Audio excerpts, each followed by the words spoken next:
Once Upon a Time in the West is a 1968 spaghetti western film that was directed by Sergio Leone. It stars Henry Fonda as the villain, which kind of goes against the grain there, Charles Bronson as his nemesis, Jason Robards as a bandit, and Claudia Cardinelli as a newly widowed homesteader.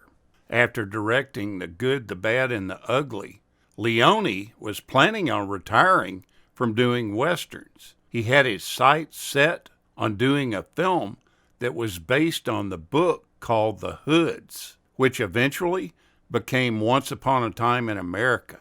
Leone was talked into doing this picture by Paramount Pictures, providing that Henry Fonda was allowed to star in it. He was offered a fair budget by Paramount, and the chance to work with Henry Fonda, who was his favorite actor, just couldn't be turned down. He had always wanted to work with him, and he had to accept this offer. He did change his pace somewhat from his earlier films. The Dollars trilogy films were quirky and kind of up-tempo, somewhat of a tongue-in-cheek parody of iconic Western films. This movie is much slower in pace and has a more somber theme. The characters have a distinctive change from the Dollars trilogy. They're not quite as defined, and this signals the start of kind of the second phase of Leone's style that he would later develop into Duck You Sucker and Once Upon a Time in America. In this adaptation, you see really slow scenes with very little dialogue and with very little happening. Then all of a sudden, this is broken by brief and sudden violence. Leone is a master at creating the environment that the movie is set in and making the audience member feel like they're completely involved in it. You can almost taste and feel what's going on in his films. He is much more interested in the rituals that precede a violent act than the violence itself. The interiors were shot at Cinecittà Studios in Rome, while the opening sequence with the three gunmen meeting the train was one of quite a few scenes that were filmed in Spain. The scenes of the Sweetwater Ranch were also filmed in Spain, and that ranch is still located there now on an area that's called Western Leone. Monument Valley, Utah, is also used for one of the most important scenes in the film, where Jill travels toward her new family home in Sweetwater. The storyline for the movie goes that while the railroads are reaching to the far west, in a small border town, the paths of four characters will cross and clash. A young woman looking for a fresh start, an outlaw on the run for a crime he didn't commit, at least this time, a ruthless killer on the payroll of a railroad tycoon, and a mysterious man with no name who plays a couple of sad chords on his harmonica. The director Leone originally offered the role of harmonica, played by Charles Bronson, to Clint Eastwood, but he turned it down because he no longer was really interested in working with the famed Italian director. James Coburn was also approached for this role, but he demanded too much money. The role finally went to Charles Bronson, who had previously turned down roles in the Dollars trilogy, and he probably felt that he shouldn't ought to do that this time. Leone originally wanted Sophia Loren to play Jill McBain, and her husband, Carlo Ponti, was willing to provide a considerable amount of financial support for the film. After thinking it over for quite a bit, he decided not to cast her because he feared that they would try to gain control and have too much influence on how the film was made. Her husband was said to be very headstrong and pretty temperamental in his personality. He instead cast Claudia Cardinelli, who was a personal friend of his, and he convinced her to play this role without showing her the script at all. She does an excellent job in it, and I really can't imagine anybody else playing this character better. Now, the opening scene of the film is just one of the best I've ever seen in filmmaking history. It creates the atmosphere that is going to ride with you as an audience member the entire film. The original intent of this opening scene was to use music already composed by Ennio Morricone. They attempted this, and it just didn't blend very well and didn't seem to fit into that scene. The decision was then made to drop that original score from the opening train station sequence and record the ambient sounds that you hear in that scene, including the squeaking of the windmill, the individual footsteps over the planking. This exaggerated version of sound effects later went on to be known as spaghetti sound. And boy, I'm telling you, it drives your thinking. The visuals combined with this audio puts you in the place that he's filming.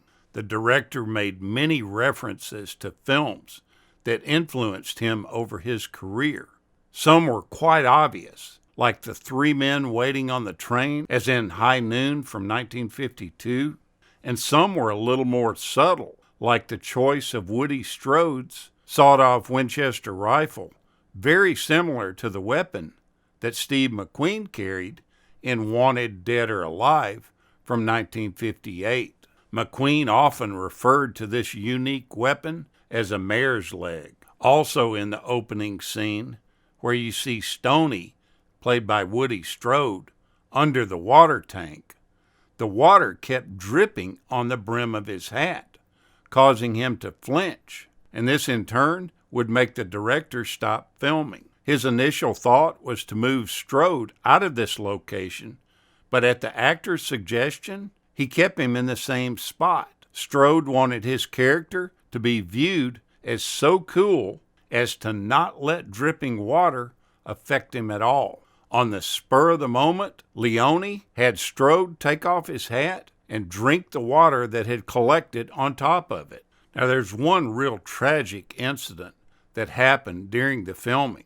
One of the main characters at the beginning of the film in the opening sequence is Al Moloch. He played one of the three gunmen, and most notably, the one that seemed a little strange, the one that was irritating the canary in the cage. After filming one day, he committed suicide by jumping from his hotel window, still in full costume from that day's shooting. The production manager and the screenwriter, who were sitting in their own hotel room, witnessed his body come flying by their window. And they were actually the people that put him in a car to drive him to a hospital.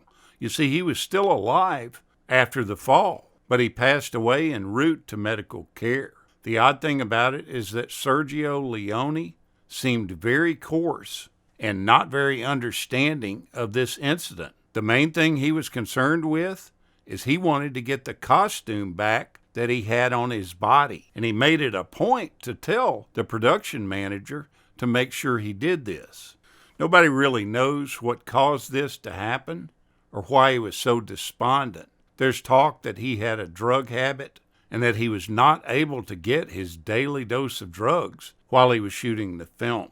Claudia Cardinelli's first day of filming was her nude love scene with Henry Fonda. This also marked the first time that Fonda had done such a scene, and he wasn't sure what to expect, and neither was his wife. His wife insisted on being on the set during the filming of this scene.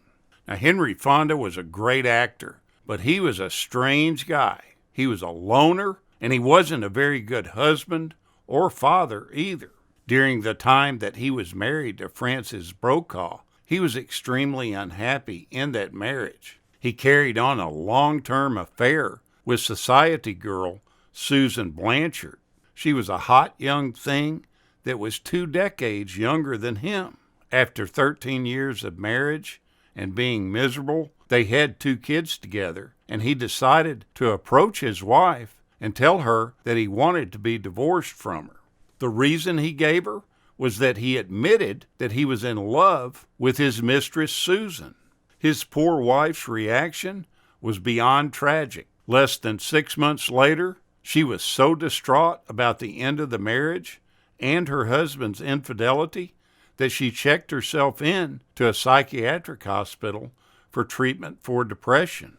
On April 14, 1950, just 10 days after she turned 42, she perished by her own hands while she was still receiving treatment for her mental illness. At the time of her death, Fonda's children, Jane and Peter, were only 12 and 10 years old, and he decided to lie to them about their mother. Instead of telling them the true circumstances of their mother's passing, they were told that she died from heart failure. He then took the dishonesty to another level. Fonda didn't even allow his own children to go to their mother's funeral. Instead, he put together a hasty affair with just himself and his mother-in-law in attendance. His deceit wasn't over yet. In order to completely hide this truth from his children, he canceled all his newspaper and magazine subscriptions to their house so that they wouldn't stumble across a story about their mother.